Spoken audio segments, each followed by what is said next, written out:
natin sa ikagaganda po ng lahat.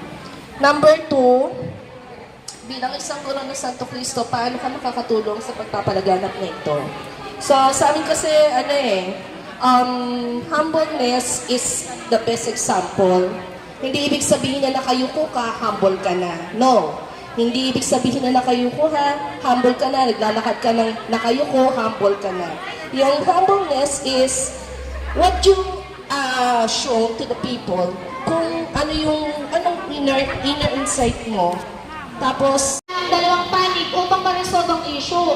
At pinaka-importante sa lahat, kung sino lang ang persons involved, yun lang dapat nakasali. Kasi the more na marami na involved, mas lumalaki ang maging bituin, walang ningning. Kung kapalit nito, walang paglalang kagawa ka. Kaya nakalagay po kasi dito, professional etiquette.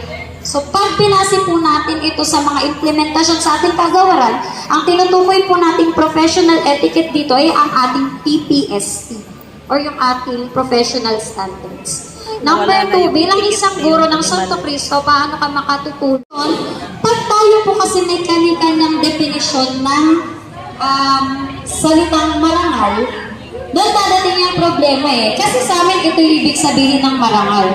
Kasi sa amin, ito yung marangal yun na po. Ayoko naman pa yung mga nagmamalibay sa sarili ko. Yan. Salamat mga boys. Salamat sa grade 3. Okay, ngayon naman po, tinatawagan natin ang representative from grade 4. Parang yung paliwanag po namin dito, hindi na namin pararatingin. Kasi ito na yung sagot dito, maging kalmado. So number 1 talaga, pag tayo nakarinig ng isang bagay na ganyan, kalmado ka lang, di ba, Sero? Kalma ka lang. Kalmado lang tayo, kasi once na talagang yung dalawang panig upang ma-resolve ang issue.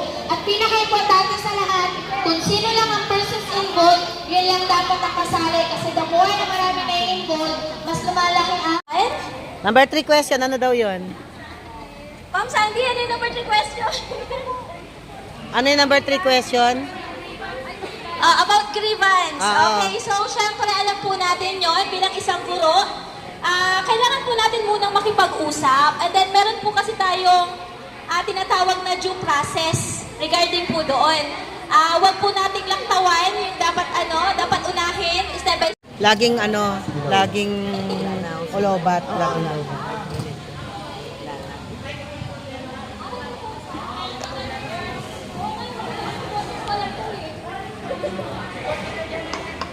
Hello, ayan, ganda. Ayan, so ayun po, ang ukit marangal po for us kinders, yung pagtuturo po namin ng maayos, ng may pagmamahal sa bata. And then, yung pagiging tapat, which is, bilang isang kinder teacher,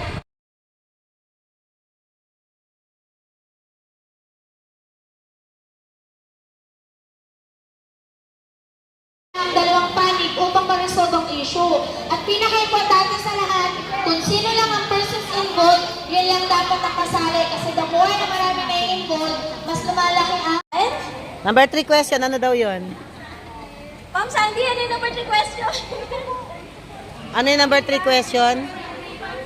About grievance. Okay, so syempre alam po natin yon bilang isang guro. Kailangan po natin munang makipag-usap. And then meron po kasi tayong tinatawag na due process regarding po doon. Wag po nating laktawan yung dapat unahin. Step by Gina Yonke, para i-discuss po sa atin o i-echo ang ukit marangal.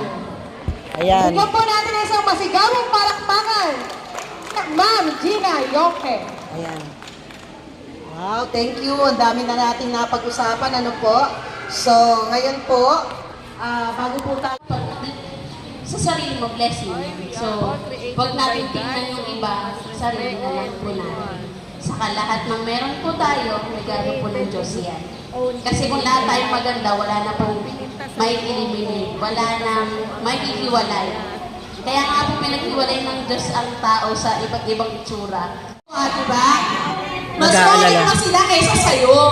Siguro ano na lang, look at the brighter side na, wow, concerned sa akin itong taong to, nag-worry. So, wala pa akong jowa at may age, di ba? Pero, sarap sampalin, di ba? Pwede bang malakas? Saka.